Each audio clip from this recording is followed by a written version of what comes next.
Le vice-président de la Banque mondiale pour l'Afrique de l'Ouest et du Centre, Ousmane Diagana, est à Abidjan depuis le 4 juillet dernier.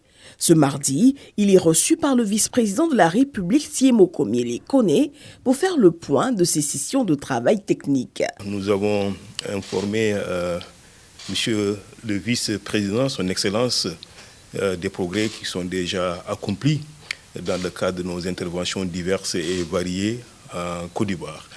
Et nous avons également, bien sûr, sollicité ses conseils et ses orientations pour renforcer encore notre partenariat qui, comme vous le savez, couvre pratiquement tous les secteurs de développement en Côte d'Ivoire.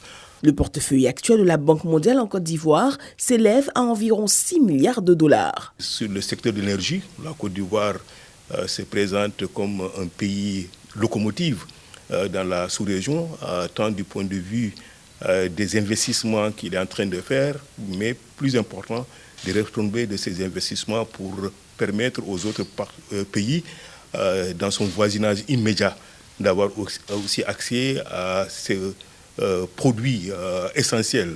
Beaucoup de pays de la sous-région dépendent de la Côte d'Ivoire pour population et également leur économie puisse avoir accès à l'électricité. La Côte d'Ivoire est à 75%.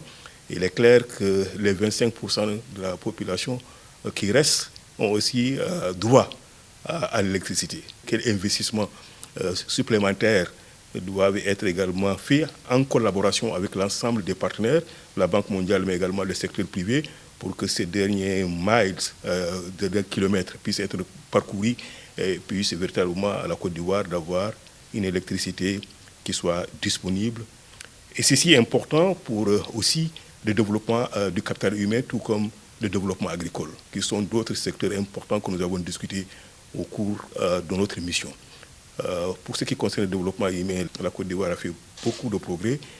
Il est important que la qualité se renforce pour que l'employabilité des sortants du système éducatif soit beaucoup plus forte et que les sortants du système éducatif puissent avoir accès au travail et que ceci aussi puisse contribuer au développement économique et social de la Côte d'Ivoire, qui dépend nécessairement du secteur agricole. Nous avons beaucoup, dans le cadre de notre mission, discuté sur le potentiel que ce secteur a, sur les progrès importants que la Côte d'Ivoire a fait. Quand on regarde ce qui s'est fait aujourd'hui dans le secteur de l'anacarde, la Côte d'Ivoire est vraiment un exemple. Cette visite qui précède la reconstitution de l'IDA 21 met aussi l'accent sur l'impact des programmes financés par l'instrument en Côte d'Ivoire, en particulier dans les secteurs prioritaires du PND 2020-2025. Les échanges menés devront par ailleurs, in fine, permettre à la banque d'aligner ses efforts sur les priorités nationales pour un développement inclusif et durable.